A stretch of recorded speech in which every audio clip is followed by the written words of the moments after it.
5 ওয়াক্ত সালাত, 2 সমাত শাহরাহা রমজান মাসে রোজা সেম, 3 আতাত বালাহা স্বামীকে মেনে চলা, তিতা লাগলেও মিঠা লাগলেও মেনে চলতে হবে, 4 জেনায় লিপ্ত না হওয়া। এই 4টে কাজ করবেন, জান্নাতের সব দরজা খোলা। 4 নাম্বার জেনা। জেনা যদি হয়ে গিয়ে থাকে তাহলে এখন থেকে কান্নাকাটি করেন।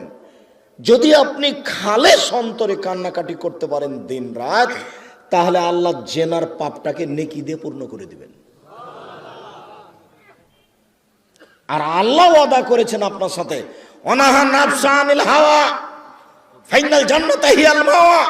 পৃথিবীবাসী মনে রেখো, আল্লাহ তাআলা বলছেন পৃথিবীবাসী মনে রেখো, তোমরা যদি অশ্লীল কাজ থেকে নিজেকে বিরত রাখতে পারো, আমি আল্লাহ তোমাকে জান্নাতুল মাওয়া দিয়ে দিলাম।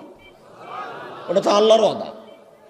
আপনি অশ্লীল কাজ বন্ধ করেন, জান্নাতুল মাওয়া আপনার জন্য প্রস্তুত আছে। এটা মানুষে বলেননি, এটা নবী বলেননি, এটা সরাসরি আল্লাহ বলছে। অতএব যদি কারো জেনা হয়ে গিয়ে থাকে, বন্ধ করেন, আপনি ভালোর মধ্যে চলে যাবেন। স্বামীর সাথে ভালোভাবেই চলতে হবে। আপনার স্বামী আপনাকে গালি দেয়, এ কথাই ঠিক। আপনার স্বামী আপনাকে মারে, এ কথাই ঠিক। আপনার স্বামীর মুখ খারাপ, এ কথাই ঠিক। এর পরেও কোনো উত্তর না করে পাথর হয়ে এই সংসার করেন, এটাই আমার পরামর্শ।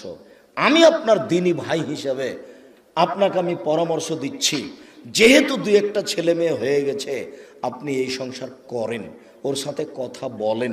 সপ্তাহ সপ্তাহ কথা বলেন না, রান্না বান্না করে ছেলের হাতে মেয়ের হাতে দিয়ে পাঠান। আর 1 গ্লাস পানি চাইলে সামনে গ্লাসটা রেখে ঠ্যাক্কস করে রেখে দুদিকে হেঁটে চলে যান। এভাবে সংসার করলে আল্লাহ অসন্তুষ্ট থাকবেন, পরকাল জাহান্নাম হয়ে যাবে। এই সংসার করতে হবে না। আমার কথা আপনি মেনে চলেন, কষ্ট হোক, মুখ বন্ধ করেন, প্রতিবাদ করিয়েন না, তার সাথে মিশে চলেন, তার পায়ের নিচে দুনিয়া শেষ করে দেন, তাকেই ভালোবেসে দুনিয়া শেষ করে দেন, আপনার জন্য ভালো হবে, জান্নাত হবে। শেষ পর্যন্ত যদি বুঝেন যে সংসার হবেই না, তাহলে এভাবে ঝুলন্ত থাকতে হবে না, আপনি খোলা করে নেন। যে কোনো মহিলা যে কোনো স্বামীর সাথে খোলা করতে পারে, যে আপনার সাথে থাকবো না, চেয়ারম্যান সাহেবরা ঠিক করে দেন, কাজী সাহেব ঠিক করে দেন, আমাকে একটা খোলা তালাক লিখে দেন, আমি আমার স্বামীর ভাত খাবো না। আপনি করেন, 1 মাস পরে অন্য জায়গাতে বিবাহ বসেন, কিন্তু ঝুলন্ত অবস্থায় ভাবে থাকিয়েন না। মাস মাস বছর বছর স্বামীর সাথে কথা বলবেন না, এটা ঠিক নয়।